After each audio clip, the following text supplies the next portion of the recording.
Assalamu alaikum everyone, this is Fahad and you're watching your favorite YouTube channel Speak English with Fahad। आज का lecture हमारा ये 5th lecture है। 4 lecture इससे पहले आपके पास प्लेलिस्ट में मौजूद हैं। ये लेक्चर हमारा फ्रेजेस के अकॉर्डिंग है, फ्रेजल वर्ब्स के अकॉर्डिंग है और उसके साथ साथ ये है ईडियम्स के अकॉर्डिंग। इस लेक्चर में क्या होता है कि हम ईडियम एक्सप्लेन कर देते हैं मोस्ट इंपॉर्टेंट जो बार बार रिपीट हुए हैं सीसीएस एग्ज़ाम्स में या कम्पिटिटिव एग्ज़ाम्स में। और मैंने जैसे आपको बताया कि ये ऐसे मार्क्स होते हैं जो आप 100% एक्वायर कर सकते हैं, इसमें किसी किस्म की कोई मार्क्स डिडक्शन नहीं होती।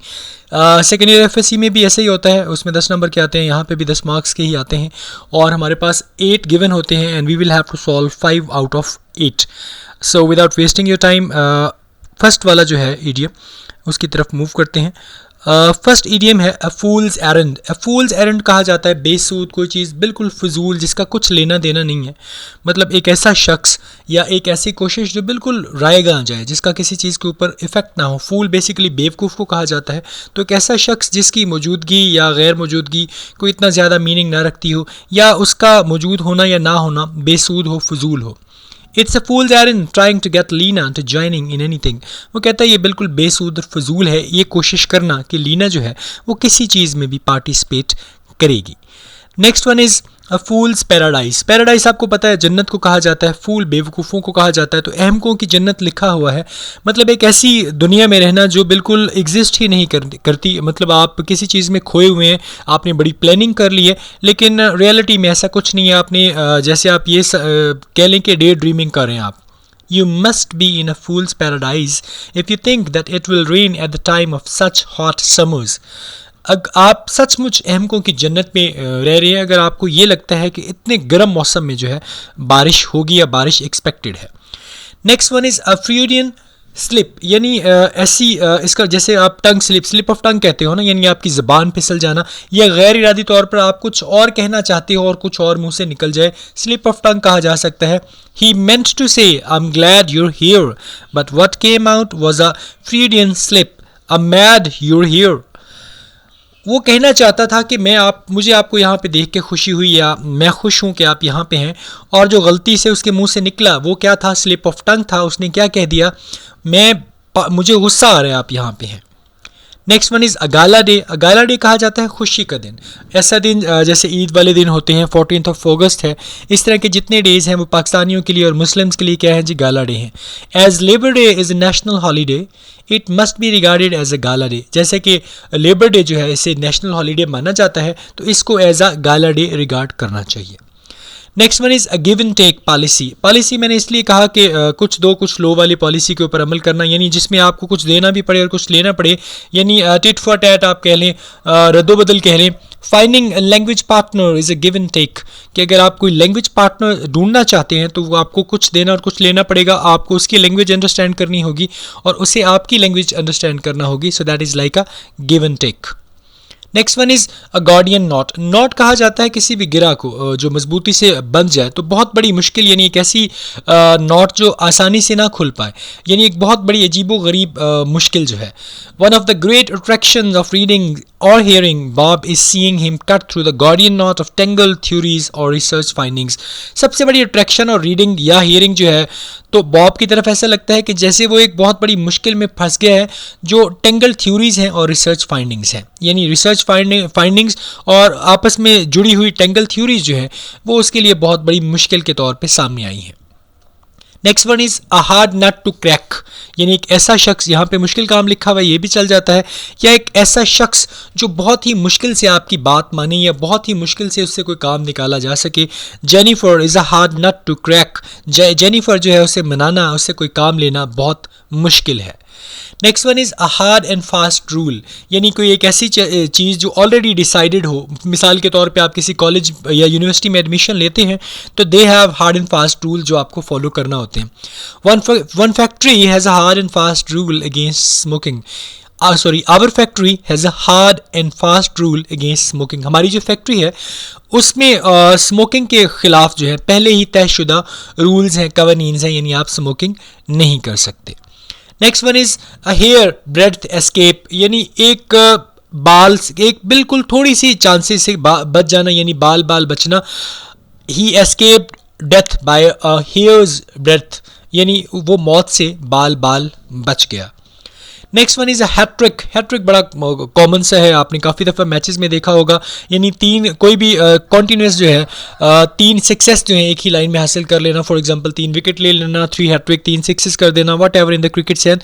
इन the cricket you can say he could have had hat trick in both games. वो तीनों में जो है दोनों गेम्स में वो हैट्रिक कर सकता था। अब यहाँ पे हैव के बाद इन्होंने हैड लगाया हुआ है। ये जो हैड है बेसिकली ये वर्ब है और ये हैव की थर्ड फॉर्म है। एक तो ही कुड हैव, अब हैव के बाद हैड जो है ये थर्ड फॉर्म इस्तेमाल की गई है। Next one is a hearty meal, यानी एक ऐसी चीज़ जिसके ऊपर आपका दिल हो, आपका दिल कर रहा हो और आपके वो जो आपका मनपसंद है, ये जी भर के खाई जाने वाली खुराक है, वो आपके सामने हो, that would be a hearty meal. I was waiting for a hearty meal and suddenly I found my mom cooked the same, ऐसे कह सकते हैं। या Jack returns home to find Dolly apologetic and hearty meal on the table. Jack जो है घर पे लौटता है ताकि वो डॉली को apologetic और हर्टी मील जो है वो टेबल पे दे। उसके बाद हैंड पैक्ड हस्बैंड, यानी एक ऐसा शोहर जो अपनी बीवी की हर बात मानता हो या बीवी की कुछ ऐसी बातें भी मानता हो जो नॉर्मली लोग ना मानते हो, जिसको आप जन मुरीद शोहर कह सकते हैं। John used to be the most adventurous, spontaneously guy I knew, but since he got married, he has become totally henpecked. अब जॉन कहते हैं जी बहुत एडवेंचरस हुआ करता था, स्पॉन्टेनियसली हुआ करता था, स्पॉन्टेनियस गाय हुआ करता था जितना मैं जानता हूँ, लेकिन जब से उसकी शादी हुई है तो वो तो बिल्कुल ही जन मुरीद हो गया। अब यहाँ पे ना ही के बाद अपोस्ट्रोफी एस है, अब यहाँ पे हैज़ आना था, उसने अपोस्ट्रोफी लगा के एच ए जो है उसको मिस किया है।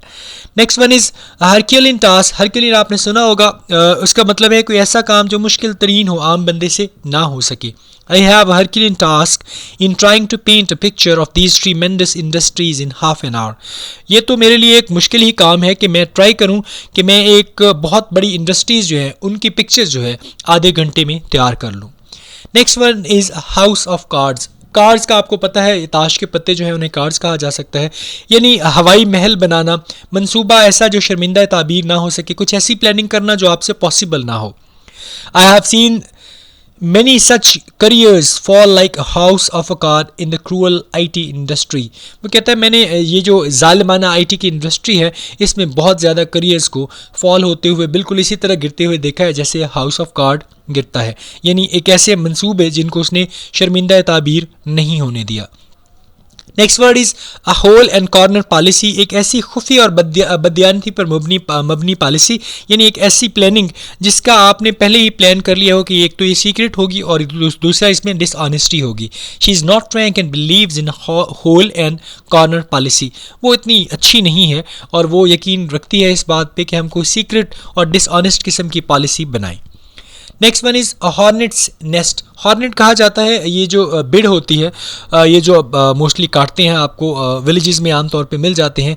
इसका वैसे कहा जा सकता है कि जी नाखुशगवार सूरत हाल पैदा करना या किसी मुश्किल में हाथ डालना। The principal enter the hornet's nest of angry parents. Principal ने गलती से नाराज़ पेरेंट्स के छतों में घुस गया। ठीक है, हॉर्नेट कहा जाता है क्योंकि भेड़ को वेस्प को कहा जाता है, तो इसलिए यहाँ पे हॉर्नेट्स नेस्ट का मतलब जो है नाराज़ भेड़ों के छत्ते में घुस जाना। Next word is hot water. Hot water का मतलब होता है बहुत मुश्किल में होना, मुसीबत में होना, परेशानी में होना। The company has already been in hot water over high prices this year. इस साल ऊंची कीमतों की वजह से कंपनी पहले ही मुश्किल में है या मुसीबत में है। Next one is a jack of all trades, यानी एक ऐसा बंदा जो हर फन में मौला है, उसे सारे काम करने आते हैं। मतलब वो he is a jack of all trades, he can do all the things, like he can play well, he is a good batsman, he is a good bowler, he is a good wicket keeper, he is a good fielder. So after all you can say that he is a jack of all trades. आप उसको कह सकते हैं कि वो हर फन मौला है। माई big brother is an engineer. अच्छा, यहाँ पे ना एक बिग ब्रदर की जगह हम यहाँ पे एल्डर यूज़ करते हैं। ये स्लैंग है, स्लैंग में आप कर सकते हैं, यहाँ पे आप एल्डर करेंगे तो ज़्यादा सूटेबल है। वैसे लिखने में ये बिल्कुल ठीक है, इसमें प्रॉब्लम नहीं है, लेकिन कुछ लोग जो इंग्लिश में हैं वो थोड़ा सा प्रॉब्लम क्रिएट करते हैं कि बिग ब्रदर बड़े भाई को नहीं कहा जा सकता। My big brother is an engineer by profession. मेरा बड़ा भाई प्रोफेशनली तौर पर इंजीनियर है, but can drive big lorry, एक बड़ी बस चला सकता है, कैन रिपेयर द मशीन्स, मशीनें ठीक कर सकता है, and running many stores of himself, और ख़ुद जो है कई स्टोर्स चला रहा है। He is really a jack of all trades. वो सच में हर फन मौला है। Next one is jail bird, यानी किसी आदि मुजरिम को आप जेल बर्ड कह सकते हैं। ये एक ऐसा आदमी जो कई दफ़ा जेल जा चुका हो। He is a jail bird so be aware of him. वो आदि मुजरिम है सो आप उससे बच के रहो। नेक्स्ट वन इज अजॉन्डाइज्ड आई। अजाउंडाइज्ड आई का मतलब होता है सिर्फ जहन, यानी एक ऐसा जो नैरो माइंडेड बंदा हो तो उससे आपको बच के रहना चाहिए। He cast a jaundiced eye on all the major institutions. उसने क्या हुआ कि उसने सारे जितने भी मेजर इंस्टीट्यूशंस थे उनके ऊपर उसका जहन जो है बड़ा मुतसिब किस्म का था। But none comes in for more criticism than this. लेकिन हालात ऐसे आए कि उसके सामने सिर्फ क्रिटिसिज्म के अलावा कुछ नहीं आया। Next one is a naughty problem. Naughty का मतलब नॉटी एक ऐसी गिरह को कहा जाता है जो आपस बहुत टाइट होगी, जिसको खोलना मुश्किल हो जाए, तो एक बड़ा ही मुश्किल सा काम। Well there are several answers to this knotty problem. हाँ, इस मुश्किल क्वेश्चन के काफ़ी ज़्यादा जवाबात मौजूद हैं। Next one is a lame excuse. एक ऐसा बहाना जो बिल्कुल झूठा हो, मतलब ड्रामेबाजी करना। Don't make lame excuses, okay, come to the point. What a lame excuse, ये क्या बहाना है? To say that they did not know because students made applications to various universities. ये कैसा झूठा बहाना है ऐसा कहना कि स्टूडेंट जो हैं कि वो नहीं जानते, क्योंकि स्टूडेंट्स जो हैं मुख्तलिफ यूनिवर्सिटीज़ में उन्होंने क्या किया है जी, एप्लीकेशंस दी हैं। नेक्स्ट वन है अ लेबर ऑफ लव, यानी एक ऐसा काम जो आप दिली तौर पे करें जिसका मुआवजा आप ना चाहते हो। He loved his garden and maintained it with great care. वो अपने गार्डन को बड़ा प्यार करता था और उसने बड़ी एहतियात के साथ उसकी केयर की। It was a real labor of love. ये सच में बिना मुआवजे का काम था या उसकी अपनी दिली मेहनत थी। And it was a pleasure watching him walk in the garden. और उसे बाग में काम करते हुए देख के खुशी होती थी। Next one is a live wire. Live wire का मतलब होता है पुरजोश इंसान, एक ऐसा बंदा जो बहुत एक्टिव हो। For example Tariq Aziz was a live wire. Tariq Aziz जो जिनकी डेथ हो गई है, वो एक पुरजोश इंसान थे। Jennifer is the only live wire, the rest of the group is totally dull. Jennifer जो है ना वो सच में बड़ा पुरजोश इंसान है, बड़ा एक्टिव बंदा है, जबकि पूरा जो दूसरा ग्रुप है वो सिर्फ और सिर्फ क्या है जी, डल है। So that was the last. So what I want to say you, please do not forget to subscribe my channel and the name is speak English with Fahad. I would love if you're gonna like it, और I would love कि आप comment section में अपनी तरफ से कुछ sentences बनाएं।